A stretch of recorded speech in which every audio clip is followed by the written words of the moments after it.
لە هەڵەبجەوە لە ڕێگەی ئەم تلیسکۆپەوە هەوڵە درێت گومانی ڕۆشتنە سەرمانگی مرۆڤ بڕەوێنرێتەوە کە 49 ساڵ بەر لە ئێستا بۆ یەکەمین جار گەورەترین داهێنان لە بواری زانستی فەلەکناسیدا ئەنجام درا و مرۆڤ بۆ یەکەمین جار پێی لەسەر مانگ دانا. چالاکی ڕامان لە ئاسمان یانەی زانستی زانکۆی هەڵەبجە بە هاوکاری بەشی فیزیای زانکۆی هەڵەبجە و ڕێکخراوی فەلەکناسی کوردستان ئەنجامیاندا. لە چالاکیەکەیاندا بەشێکی بەرچاو لە چین و توێژە جیاوازەکانی هەڵەبجە ئامادەی بوون.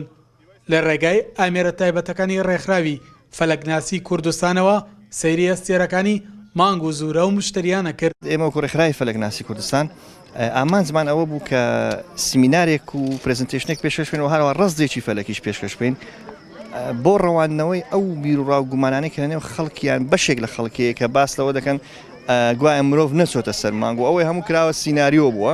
ڕوانگەیەکی فەلەکناسیمان ئەنجامدا ئێستا تلسکۆپەکانی خۆمانی ڕێکخراوە بەکاردێنین بۆ سیرکردنی مانگ لە نزیکەوە و هەسارەکانی دیکەی سیستەمی خۆر مشتری و هەروە هەسارەی زوحەل.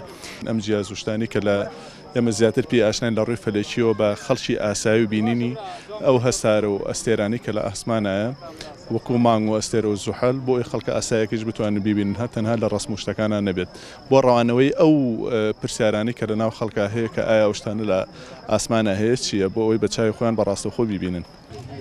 گەنجانی یانەی زانستی زانکۆی هەڵەبجەش پیان وایە مرۆڤ بۆ دڵنیابوون لە ڕاستیەکان پێویستە ڕێگا زانستیەکان بگرێتە بەر دوور لە گومان و بۆچوونەکان بڕیار بدات.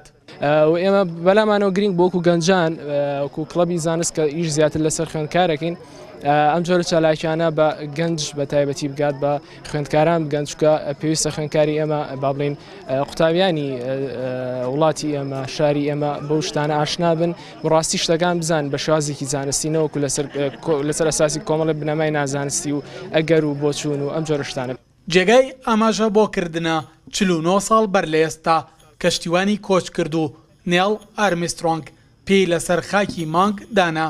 بە پێدانانیشی لەسەر مانگ گەورەترین دەستکەوتی بۆ زانستی فەلەکناسی تۆمار کرد بۆ ڕێزگرتن لەو داهێنانەی مرۆڤایەتی و ڕەوینەوەی گومانەکانی چوونە سەر مانگ لەلایەن مرۆڤەوە لە هەڵەبجە چالاکی ڕامان لە ئاسمان ئەنجامدرا.